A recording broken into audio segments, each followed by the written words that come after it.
안녕하세요. 이번 영상에서는 고대 사회의 경제, 사회, 문화에 대하여 살펴보겠습니다. 우리나라 최초의 국가인 고조선이 멸망한 이후 철제 농기구가 보급되기 시작했습니다. 이 신라 지증왕 시기가 되면 소를 이용하여 농사를 짓는 우경이 전국적으로 확대되었다는 기록이 있습니다. 고대 국가에서는 국가를 운영하는 데 필요한 재정을 어떻게 확보했을까요? 삼국에서는 재산 정도에 따라 부과되는 조세, 지역의 특산물을 납부하는 곡물, 15세 이상의 남성을 군복무 또는 각종 국가 토목공사에 동원하는 역 등 세 가지를 통해 국가를 운영하였습니다. 사료를 살펴보겠습니다. 세는 포목오필의 곡식 5섬이다. 조는 상등호가 1섬이고 그 다음이 7말이며 하등호는 5말을 낸다. 수서. 세는 포목 명주실과 삼쌀을 내었는데 풍흉에 따라 차등을 두어받았다. 주서. 2월 한수 북부 사람 가운데 15세 이상 된 자를 징발해 위례성을 수리하였다. 삼국사기. 살펴본 바와 같이 세금에는 등급에 따라 다르게 부과하였다는 것을 알 수 있습니다. 이러한 삼국의 세금 제도의 기본 형태는 신라가 통일한 이후에도 유지되었습니다. 조세의 경우 통일 신라에서는 생산량의 10분의 1을 세금으로 얻었으며 곡물은 촌락 단위로 지역 특산물을 징수하였습니다. 예를 들어 A마을에는 사과, B마을에는 딸기, C마을에는 굴을 곡물로 지정해 지역 주민들이 이를 모아 정부에 납부했습니다. 역의 경우에는 15세에서 59세 사이의 남자를 대상으로 하였습니다. 역의 대상이 되는 사람들은 군복무를 하는 군역과 국가의 각종 건설 현장에 동원되는 요역을 담당했습니다.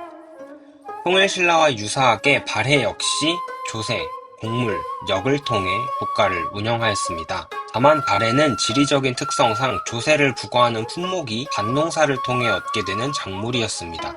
특히 통일신라의 세금 수치와 관련된 유물이 바로 일본의 동대사 정창원에서 발견된 촌락문서입니다.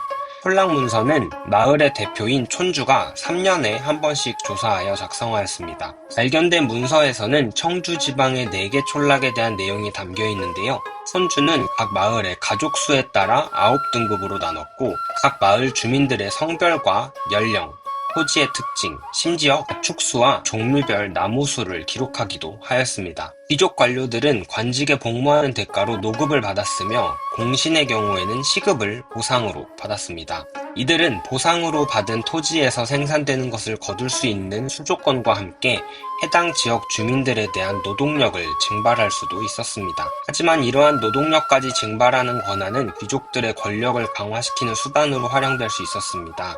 그래서 왕권을 강화하고 귀족들의 권한을 약화시키기 위해 신문왕은 노급을 폐지하고 수조권만 부여하는 관료전을 지급했습니다. 이를 통해 왕권 강화를 노린 것이죠. 이렇게 노급이 폐지되면서 강력한 왕권을 세운 신라였지만 8세기 이후 다시 사회 혼란이 가중되고 진골 귀족들의 반발이 심해지면서 왕권이 약해졌습니다.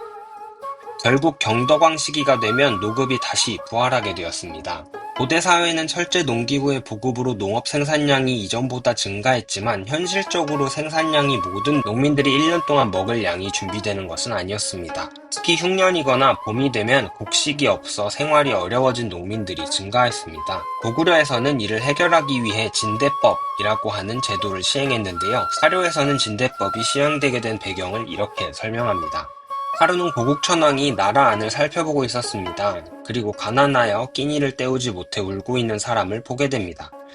먹을 것이 없어 울고 있다는 것을 알게 된 고국천왕은 해결 방안을 고민하게 되었습니다. 그리고 당시 재상이었던 을파소의 건의에 따라 농산물이 많이 없는 3월부터 7월까지 관청에서 곡식을 백성들에게 나눠주고 추수하는 10월에는 갚도록 하는 진대법이라는 구휼제도를 실시하게 되었습니다. 상업의 경우 신라에서는 동시라고 하는 시장이 있었고 이를 관리하는 관청으로 동시전이 있었습니다. 삼국 통일 이후에는 동시와 함께 서시와 남시를 추가로 두고 각각을 관리하는 관청을 만들었습니다. 고대 국가의 사회 모습은 어땠을까요? 청동기 시대 이후 계급이 발생하면서 고대 국가에도 계급과 함께 귀족 관리들 사이에서는 관등제가 실시되었습니다. 고구려에서는 기록에 따라 다르지만 14에서 16관등이 실시되었다고 하며 백제는 16관등, 신라는 17관등이 실시되었습니다. 특히 신라의 경우에는 골품제라는 신분제도와 함께 운영이 되었는데요. 왕족이었던 성골과 진골 이외에 육두품, 오두품, 사두품 등으로 귀족의 신분 역시 세분화되었습니다.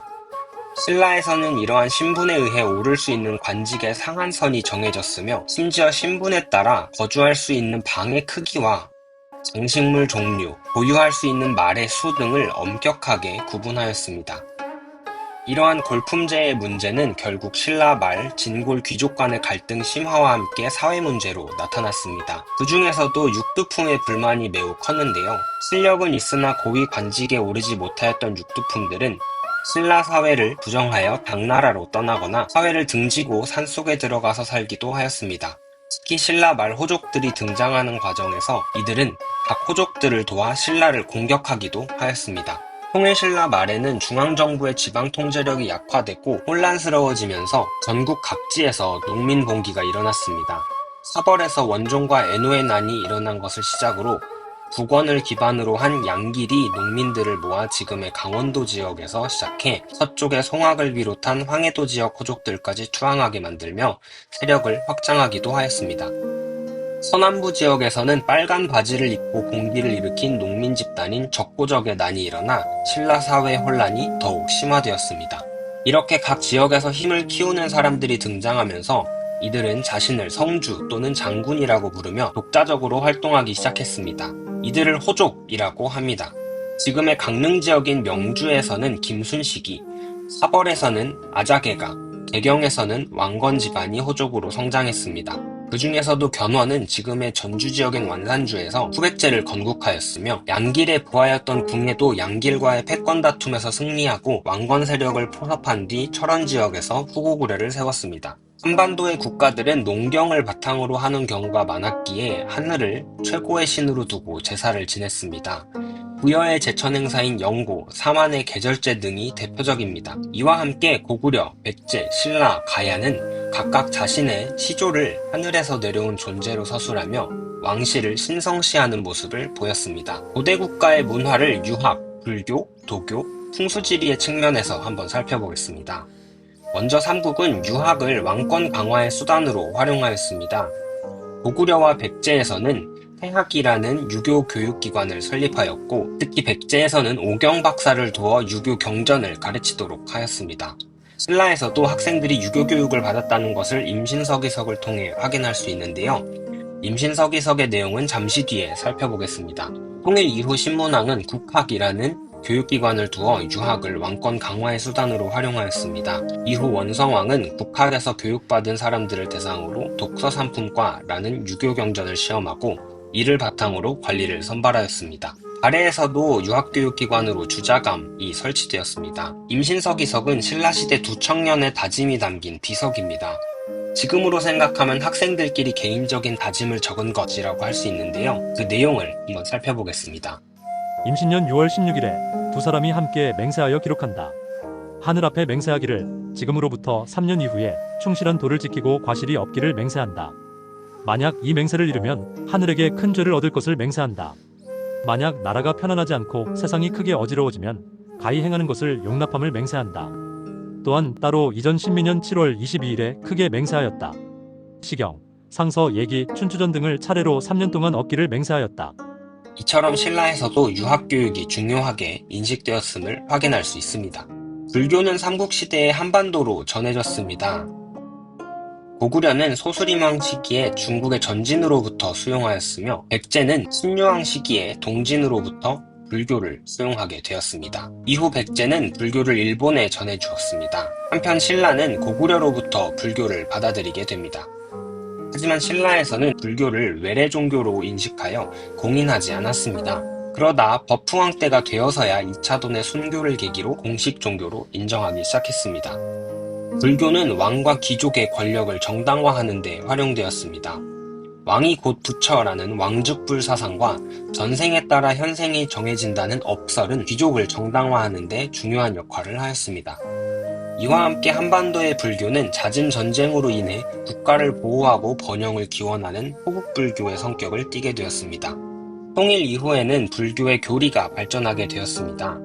원효는 세상의 모든 현상은 결국 마음에서 비롯된 것이며 하나의 진리를 깨닫는 것이 중요하다는 일심사상을 강조하고 누구나 나무 아미타불을 외우면 다음 생에 극락에 갈 수 있다는 아미타 신앙을 강조하여 불교 대중화에 영향을 주었습니다. 의상은 불교 교리에 대한 지식적인 부분뿐만 아니라 교리를 실천하는 것이 중요하다고 강조하며 교종의 한 종파인 화엄종을 정립하였습니다.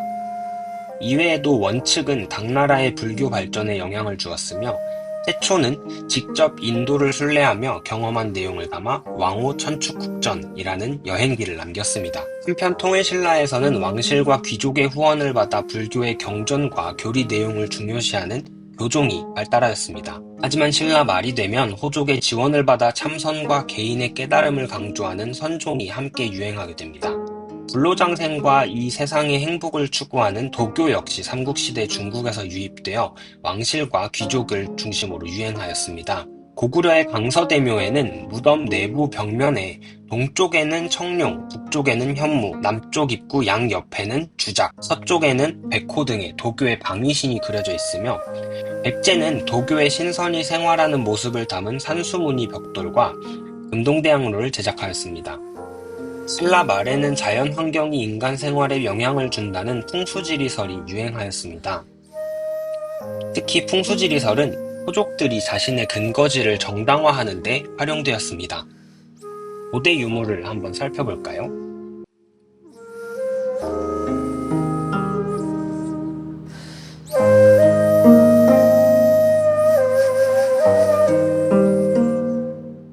이번 영상에서는 고대 국가의 경제, 사회, 문화에 대하여 살펴보았습니다. 이번 영상에서 살펴본 내용을 정리해 보겠습니다.